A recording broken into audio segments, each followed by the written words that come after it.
उत्तराखंडमधील हरिद्वार इथल्या श्री स्वामी सत्यमित्रानंद गिरीजी महाराज यांच्या समाधी मंदिरात श्री विग्रहमूर्ती स्थापना समारंभाला आज मुख्यमंत्री देवेंद्र फडणवीस प्रमुख पाहुणे म्हणून उपस्थित होते।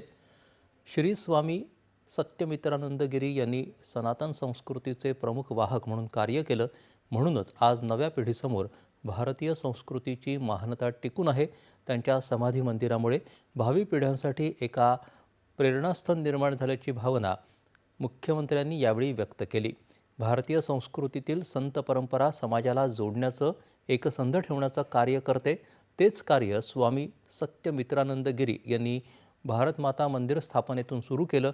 याशिवाय त्यांनी भारतीय सनातन संस्कृतीच्या जगभरात विखुरलेल्या प्रवाहांना एकत्रित आणण्याचं महत्त्वाचं कार्य केलं, असं ते म्हणाले।